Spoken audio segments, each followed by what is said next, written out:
কিশোরী, তরুণ তরুণী, ছাত্রছাত্রী, বয়স্ক, বৃদ্ধ, পুরুষ, মহিলা সবাইকে সালাম জানাচ্ছি।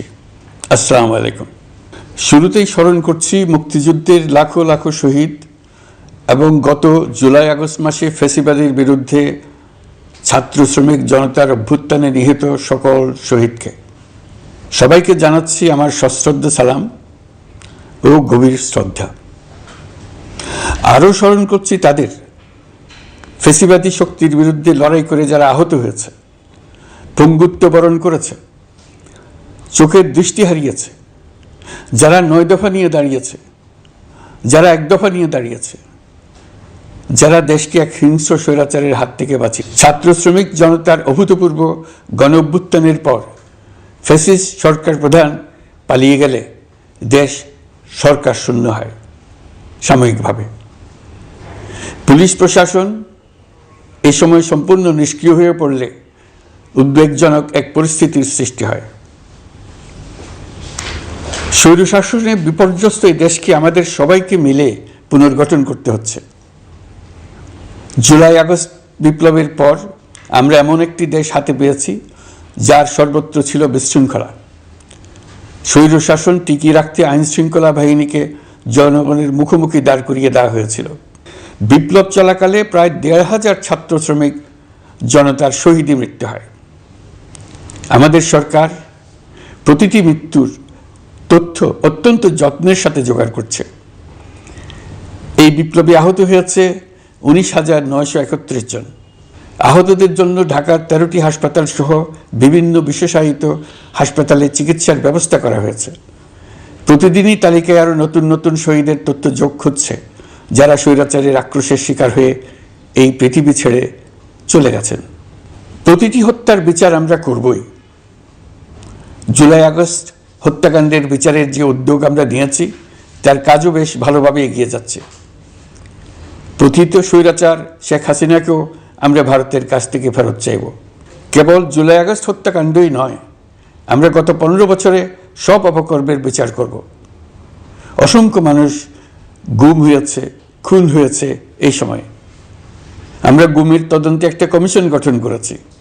কমিশন প্রধান আমাকে জানিয়েছেন অক্টোবর পর্যন্ত তারা ১৬০০ গুমের তথ্য পেয়েছেন। তাদের ধারণা এই সংখ্যা ৩,৫০০ ছাড়িয়ে যাবে। অনেকেই কমিশনের কাছে গুমের অভিযোগ করতে ভয় পাচ্ছেন এই ভেবে যে অভিযুক্ত ব্যক্তিদের দ্বারা তারা আবার আক্রান্ত হতে পারেন, ক্ষতিগ্রস্ত হতে পারেন।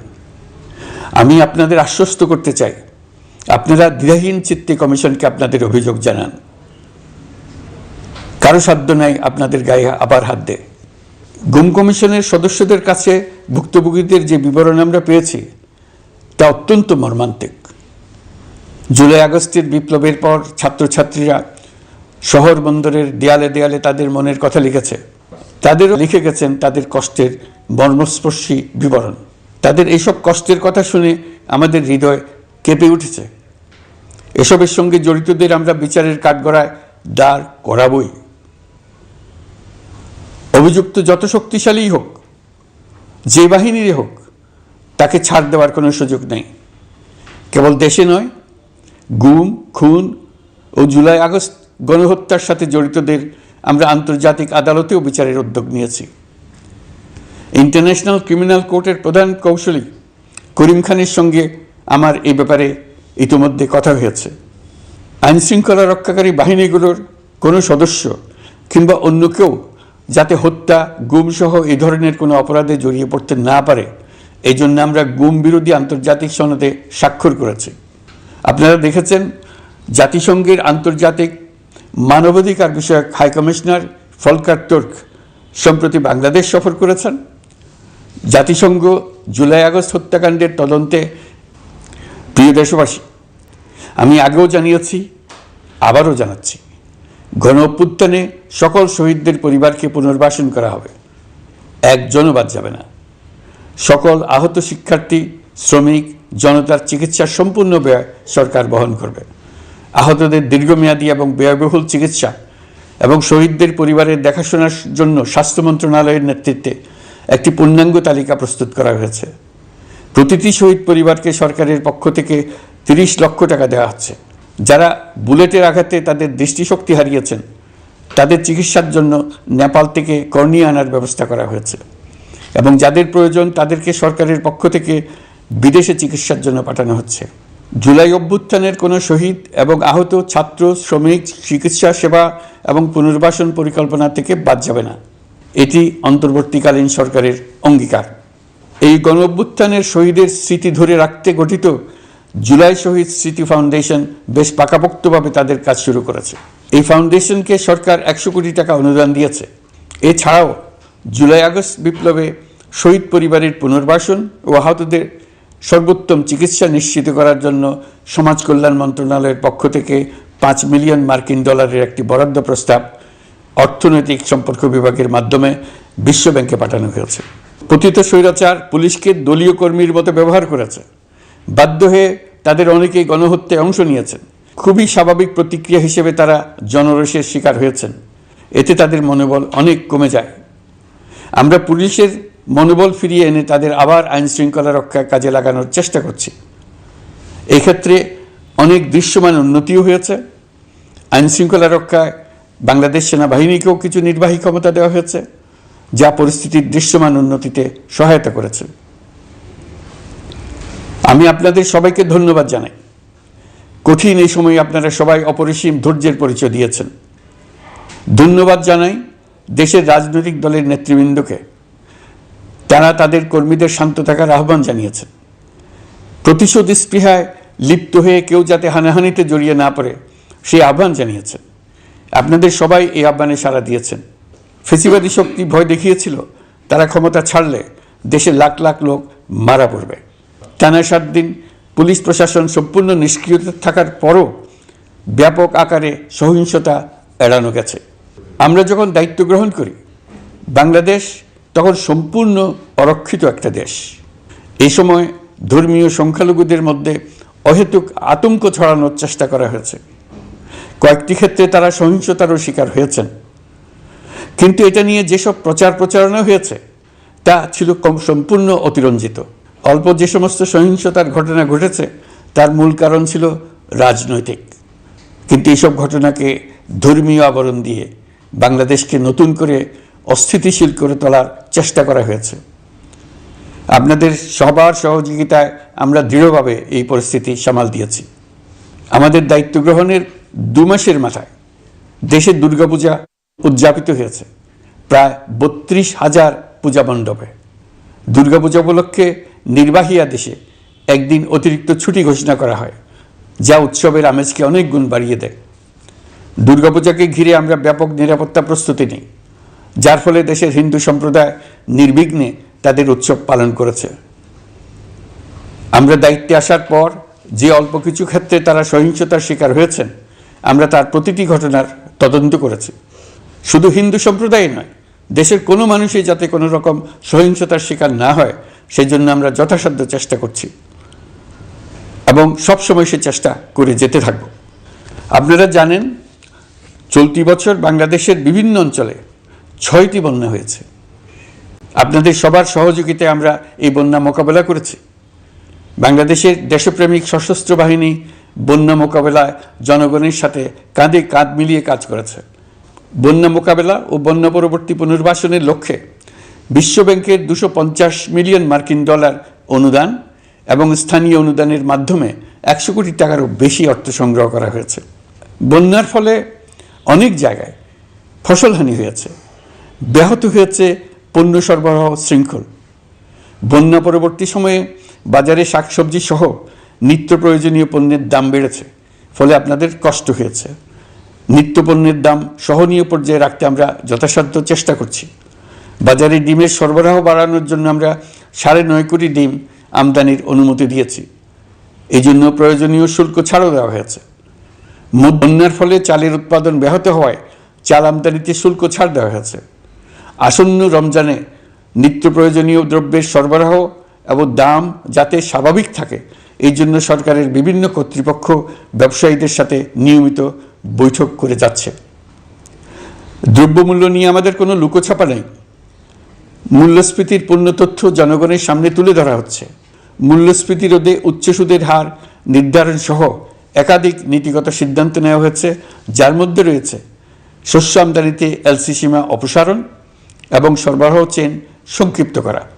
সামান্য হলেও জ্বালানি তেলের মূল্য কমানো হয়েছে। শিল্প কারখানায় গ্যাসের সরবরাহ বাড়ানোর উদ্যোগ নেওয়া হয়েছে, যাতে স্থানীয় পর্যায়ে উৎপাদন ব্যাহত না হয় এবং রপ্তানি ক্ষতিগ্রস্ত না হয়। গণশুনানি ছাড়া নির্বাহী আদেশে বিদ্যুৎ গ্যাসের দাম না বাড়ানোর সিদ্ধান্ত নেওয়া হয়েছে। পরিবহন খাতে চাঁদাবাজি বন্ধের চেষ্টা করা হচ্ছে। আমরা আশা করি বাজারে রাজনৈতিক দলগুলোর সঙ্গে আমাদের নিয়মিত যোগাযোগ অব্যাহত রেখেছি। বিভিন্ন ইস্যুতে তাদের মতামত নিয়ে যাচ্ছি। সরকারের সিদ্ধান্ত গ্রহণে এসব মতামত অনেকাংশে প্রতিফলিত হচ্ছে। চলমান সংস্কার প্রক্রিয়ায় তাদের প্রতিটি মতামত সক্রিয়ভাবে বিবেচনায় নেওয়া হচ্ছে।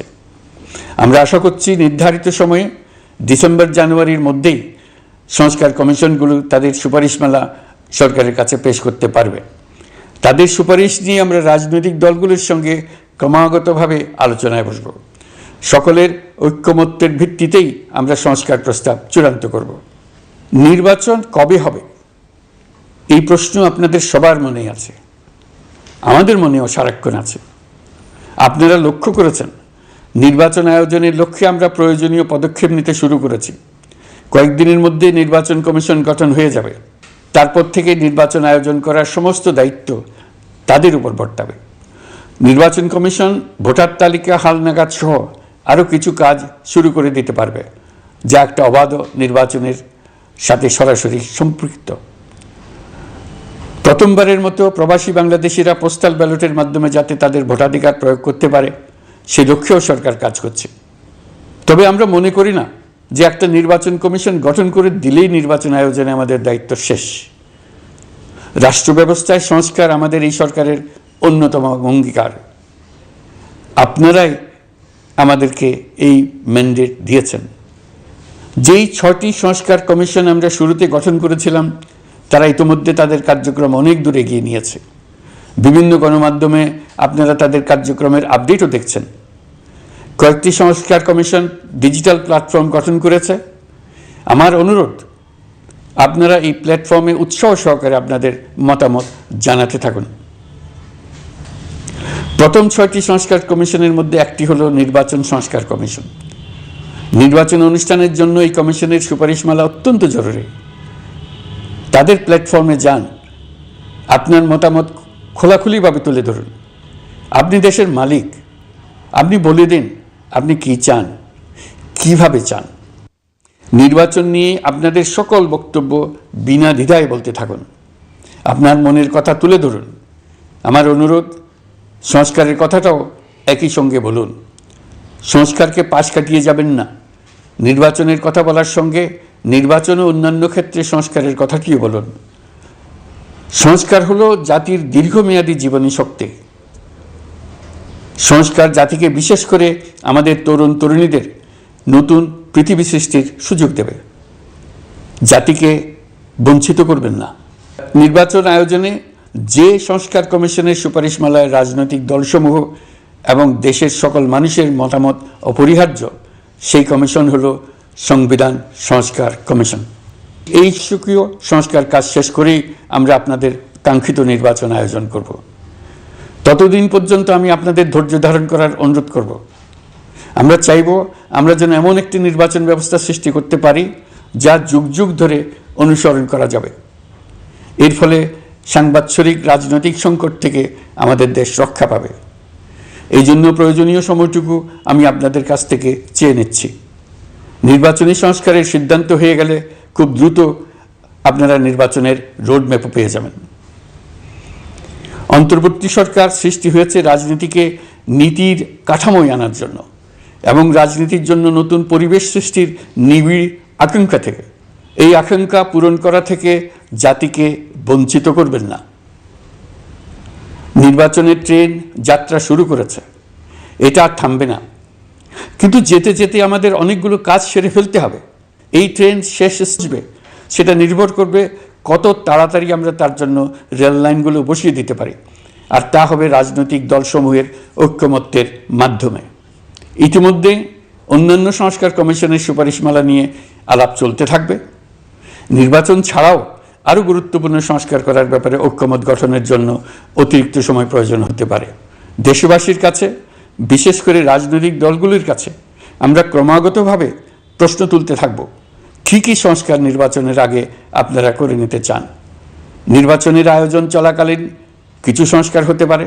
সংস্কারের ব্যবসায়ী, শ্রমিক, কৃষক নির্বিশেষে সবার কাছে আহ্বান জানাচ্ছি। আশা করি আপনারা আমার এই আবেদন গ্রহণ করবেন। দেশে সংগঠিত অন্যান্য অপরাধের বিচার প্রক্রিয়া ত্বরান্বিত করার জন্য দেশের বিভিন্ন জেলায় সহস্রাধিক প্রসিকিউটর নিয়োগ দেওয়া হয়েছে। হাইকোর্টে ইতোমধ্যে নিয়োগ দেওয়া হয়েছে 23 জন নতুন বিচারক। বিচার বিভাগকে ঘুষ ও দুর্নীতিমুক্ত করার জন্য সম্ভব সব ধরনের চেষ্টাই করা হচ্ছে। বিচারপতিদের নিয়মতান্ত্রিক উপায়ে শাস্তিমূলক ব্যবস্থা গ্রহণের জন্য সুপ্রিম জুডিশিয়াল কাউন্সিল পুনর্বহাল করা হয়েছে। শুধু বিচার বিভাগই নয়, সর্বগ্রাসী দুর্নীতির হাত থেকে দেশের সব খাতকেই রক্ষা করতে আমরা সচেষ্ট হয়েছি। দুর্নীতি দমন কমিশন পুনর্গঠনের কাজ প্রায় শেষ পর্যায়ে।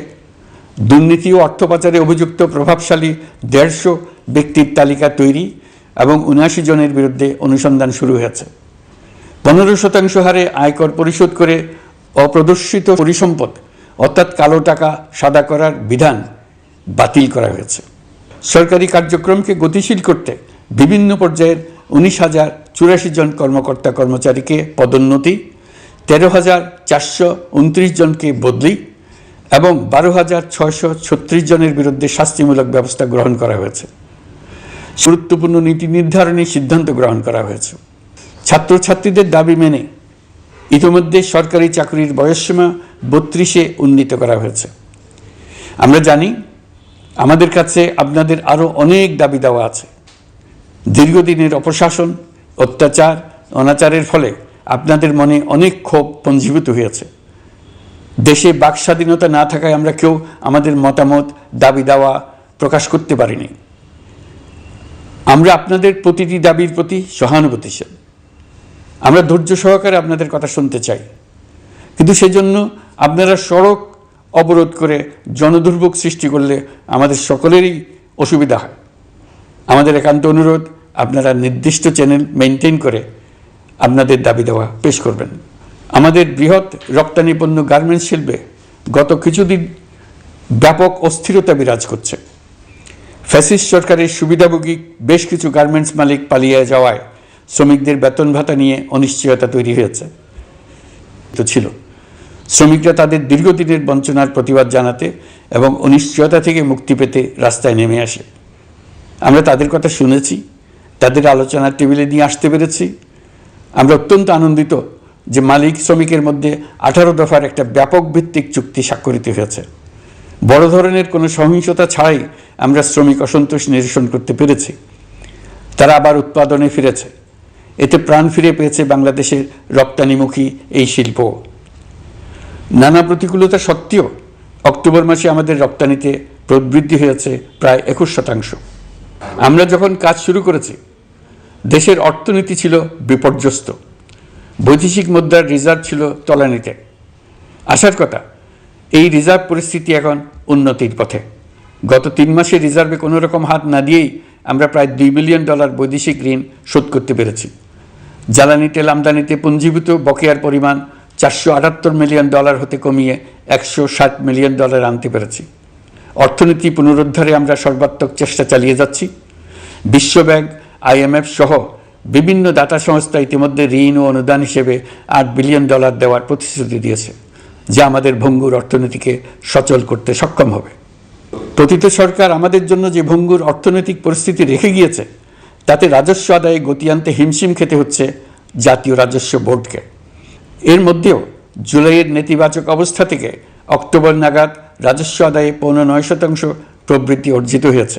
আগের অর্থ বছরের সংশোধিত বাজেটে বিপুল রাজস্ব ঘাটতি ছিল, যে কারণে এবার শুরু থেকেই রাজস্ব আদায়ের লক্ষ্যমাত্রা অনেক বেড়ে যায়। এর ফলে স্বৈরাচার পতনের পরবর্তী 3 মাসে 9.9% রাজস্ব বৃদ্ধির পরেও লক্ষ্যমাত্রার বিপরীতে 23%-এর বেশি ঘাটতি থেকে যায়। রাজস্ব আদায়ের গতি আনতে আমি এখন অনলাইনে আয়কর রিটার্ন জমা দিতে উৎসাহিত করছি। আন্তর্জাতিক সাহায্য সংস্থা বিশ্বব্যাংক, IMF, UNDP ইত্যাদি প্রধানদের সঙ্গে আমার দীর্ঘ বৈঠক হয়েছে। তারাও বাংলাদেশকে নতুনভাবে এবং সর্বাত্মকভাবে সাহায্যের জন্য তাদের আগ্রহ ব্যক্ত করেছেন।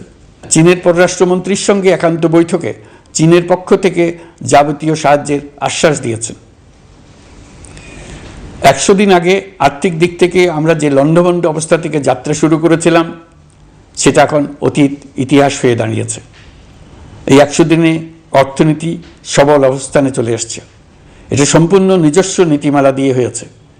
বলা বাহুল্য, এখনও আমাদের বন্ধুদের কাছ থেকে যে সাহায্যের আয়োজন হয়েছে তা আসা শুরু করেনি। বন্ধু রাষ্ট্রগুলো শুধু যে আমাদের বড় বড় অঙ্কের সাহায্য দিয়ে আসছে তাই নয়, তারা এই সাহায্য দ্রুততম সময়ে আসা শুরু করবে এই প্রতিশ্রুতিও আমাকে দিয়েছেন। এই সাহায্য আসা শুরু করলে আমাদের অর্থনীতি অত্যন্ত মজবুত এবং আকর্ষণীয় অর্থনীতিতে পরিণত হবে। বিদেশি বিনিয়োগকারীরাও নানা রকম বিনিয়োগে উৎসাহিত হয়ে এগিয়ে আসবে। বিনিয়োগকারীদের সঙ্গে এখন থেকে আমরা আলোচনা শুরু করে দিয়েছি। বিশ্বের রাষ্ট্রপুঞ্জের মজলিসে আমরা এখন সম্মানিত এবং প্রশংসিত দেশের অবস্থানে পৌঁছতে পেরেছি। এর কারণে পরাজিত শক্তি নানা কৌশল করেও তাদের দিকে দৃষ্টি আকর্ষণ করতে পারছে না। তারা নানা চেহারা নিয়ে আপনাদের প্রিয়পাত্র হবার চেষ্টা করছে। পরাজিত শক্তির ষড়যন্ত্র থেকে নিজেকে মুক্ত রাখুন, দেশকে মুক্ত রাখুন। এই ব্যাপারে অনড় থাকুন। এমন কিছু করবেন না যা তাদেরকে উৎসাহিত করতে সাহায্য করে। তাদেরকে সকল দিক থেকে নিরাশ করুন। সেটা নিশ্চিত করতে পারলে আমাদের আর কোনো বিষয়ে সংশয় করার প্রয়োজন নেই। সরকারের পক্ষ থেকে আমি নিশ্চয়তা দিচ্ছি, সকল প্রকার সীমাবদ্ধতা সত্ত্বেও আমরা আপনাদেরকে একটা মজবুত অর্থনীতি দিয়ে যাব। ভবিষ্যতে চলার পথকে সহজগম্য করে যাব। নাগরিক অধিকারসমূহ নিশ্চিত করে যাব। বিপক্ষ শক্তি যত শক্তিশালী হোক, নাশকতা সব কিছু নস্যাৎ করার জন্য প্রস্তুত থাকুন। এবার যে মুক্তি আমরা অর্জন করেছি তা আমাদের কাছ থেকে কেউ যেন ছিনিয়ে নিতে না পারে, তার জন্য সর্বমুহূর্তে প্রস্তুত থাকুন। আপনারা জেনেছেন পতিত সরকার ও তার দোসররা প্রতি বছর দেশ থেকে 12 থেকে 15 বিলিয়ন ডলার পাচার করেছে। দুর্নীতি বিরোধী সংস্থা ট্রান্সপারেন্সি ইন্টারন্যাশনাল বাংলাদেশ সম্প্রতি এই তথ্য দিয়েছে। সচিব সহ বিশ্বের অনেক দেশের সরকার প্রধানের সঙ্গে আমার বৈঠক করার সুযোগ হয়। সচিব সহ বিশ্বের অনেক দেশের সরকার প্রধানের সঙ্গে আমার বৈঠক করার সুযোগ হয়। তারা স্বতঃস্ফূর্তভাবে আমাদের প্রতি সর্বাত্মক সহযোগিতা প্রদানের অঙ্গীকার ব্যক্ত করেছেন। নেপাল, মালদ্বীপ, পাকিস্তান সহ প্রতিবেশী দেশে ফিরে আসার পর এসব দেশের রাষ্ট্রদূত আছেন শতপ্রবৃত্ত হয়ে আমার সঙ্গে দেখা করে তাদের সরকার প্রধানদের অঙ্গীকার পুনর্ব্যক্ত করে গেছেন। তারা সম্পূর্ণ নতুনভাবে আমাদের জন্য সহায়তার নতুন ছক তৈরি করার কাজ শুরু করেছেন।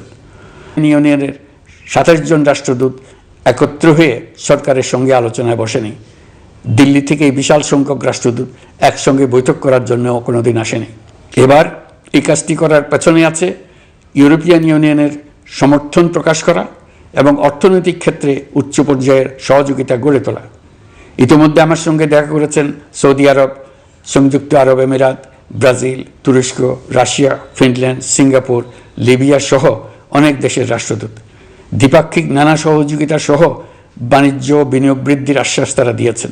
আমরা প্রবাসী বাংলাদেশিদেরও বেসরকারি খাতে বিনিয়োগ করার জন্য আহ্বান জানাচ্ছি। বাংলাদেশের অর্থনৈতিক উন্নয়নে তরুণদের কর্মসংস্থানের মূলে রয়েছে বেসরকারি খাত। আমাদের বিনিয়োগ বোর্ডের নির্বাহী চেয়ারম্যান 2 শতাধিক বেসরকারি প্রতিষ্ঠানের প্রধান নির্বাহী, উদ্যোক্তা ও বিনিয়োগকারীর সঙ্গে পৃথক পৃথকভাবে বৈঠক করেছেন। নীতির ধারাবাহিকতার অভাব, সরকারি বেসরকারি পর্যায়ে মত বিনিময়ের অভাব, সরকারি অফিসের জটিল প্রক্রিয়া এবং সর্বোপরি দুর্নীতি বিদ্যমান বিনিয়োগকারীদের সমস্যায় ফেলেছে। বিনিয়োগকারীদের উদ্বেগ নিরসনে আমরা অনেকগুলো কাজ করেছি। ইতিমধ্যে সত্যিকারের ওয়ান স্টপ সার্ভিস চালু হয়েছে। বিনিয়োগ সংক্রান্ত চ্যালেঞ্জ সমাধানে আন্তঃমন্ত্রণালয় কমিটি গঠন করা হয়েছে। বেসরকারি খাতের উপদেষ্টা কাউন্সিল ও ডিজিটালাইজেশনের মাধ্যমে সরকারি অফিসে না এসে প্রয়োজনীয় কর্মসম্পাদনের পদক্ষেপ নেওয়া হয়েছে। বিনিয়োগ উন্নয়ন সংস্থা আমাদের অগ্রগতির বিষয়ে সবাইকে মাসিক ভিত্তিতে আপডেট করে যাচ্ছে। আমরা প্রবাসীদের কল্যাণে কাজ করছি। আমার অনুরোধে সংযুক্ত আরব আমিরাত সাজাপ্রাপ্ত 57 জন সহ অন্যান্য বাংলাদেশিকে মুক্তি দিয়েছে। এইসব বাংলাদেশি যাবজ্জীবন কারাবাসের ঝুঁকি নিয়ে ফেসিবাদের বিপক্ষে প্রতিবাদ করেছিল। বাংলাদেশিরা এরকম প্রতিবাদ আরও অনেক দেশেই করেছেন। আমরা তাদের প্রতি কৃতজ্ঞ। কয়েকদিন আগে বাকুতে সংযুক্ত আরব আমিরাতের প্রেসিডেন্ট জনাব শেখ মোহাম্মদ বিন জায়েদ আল নাহিয়ানের সঙ্গে আমার কথা হয়েছে। তাকে বাংলাদেশের পক্ষ থেকে ধন্যবাদ জানিয়েছি। তিনি বলেছেন বাংলাদেশের জন্য যে কোনো সাহায্য লাগলে আমি যেন তাকে জানাই। প্রবাসীদের কল্যাণে আমাদের সরকার সম্ভব সব ধরনের উদ্যোগ গ্রহণ করে যাচ্ছে। আপনারা জানেন মালয়েশিয়ার প্রধানমন্ত্রী আনোয়ার ইব্রাহিম সম্প্রতি বাংলাদেশ সফর করেছেন। 18,000 বাংলাদেশি যারা সব ধরনের আনুষ্ঠানিকতা মেনে চলার পরেও স্বৈরাচারী সরকারের অব্যবস্থাপনার জন্য মালয়েশিয়া যেতে পারেন নাই, তিনি তাদের জন্য মালয়েশিয়ার দ্বার আবার উন্মুক্ত করার আশ্বাস দিয়েছেন। এই লক্ষ্যে আমরা কাজও শুরু করেছি। আপনারা জেনে থাকবেন মালয়েশিয়া আগামী বছর দক্ষিণ পূর্ব এশিয়ার আঞ্চলিক সহযোগিতা সংস্থা আসিয়ানের চেয়ারম্যানের দায়িত্ব নিতে যাচ্ছে।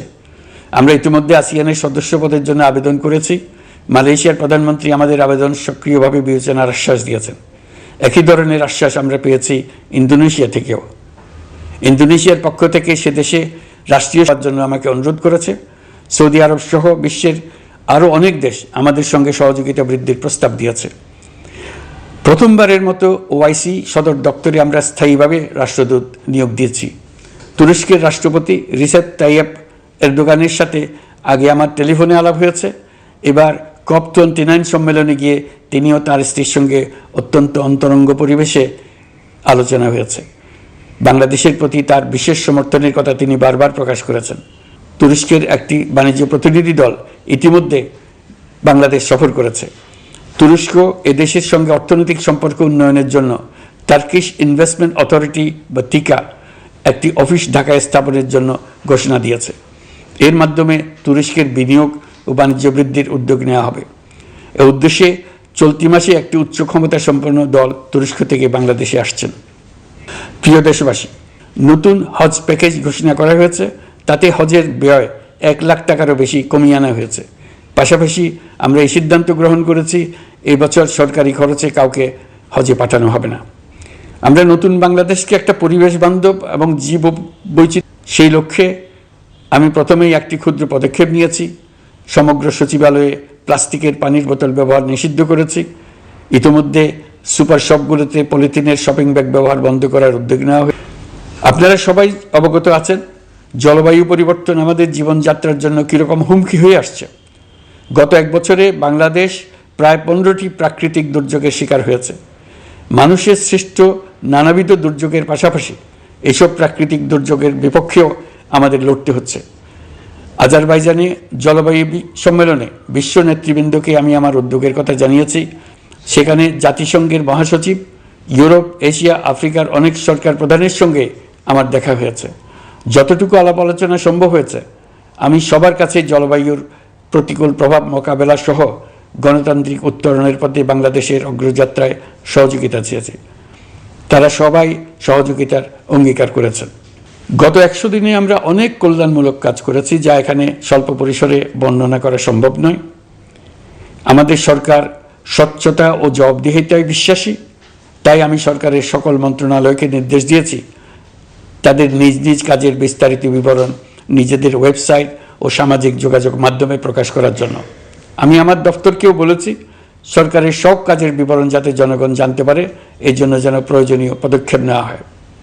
এই সরকারকে ব্যর্থ করার জন্য, অকার্যকর করার জন্য বিশাল অর্থে বিশ্বব্যাপী এবং দেশের প্রতিটি স্থানে, প্রতিটি প্রতিষ্ঠানে এক মহাপরিকল্পনা প্রতি মুহূর্তে কার্যকর রয়েছে। তাদের একটি বড় প্রচেষ্টা হচ্ছে আমাদের মধ্যে বিভেদ সৃষ্টি করা। পতিত সরকারের নেতৃবৃন্দ যারা এদেশ থেকে বিপুল পরিমাণ অর্থ পাচার করে নিয়ে গেছে, সেই অর্থে বলিয়ান হয়ে তারা দেশে ফিরে আসার জন্য চেষ্টা করে যাচ্ছে। তাদেরকে কিছুতেই সফল হতে দেবেন না। তারা সফল হওয়া মানে জাতির মৃত্যু, জাতি হিসেবে আমাদের অবসান। সাবধান থাকুন। তাদের সকল হীন প্রচেষ্টাকে আমাদের ঐক্যের মাধ্যমে নস্যাৎ করে দেন, যেভাবে নস্যাৎ করেছিলেন তাদের বন্দুকের গুলিকে, তাদের আয়নাঘরকে, প্রতি পায়ে তাদের অনাচারের শিকলকে। এই ব্যাপারে সবাই একমত থাকুন, ঐক্যবদ্ধ থাকুন। আপনারা সবাই ভালো থাকবেন।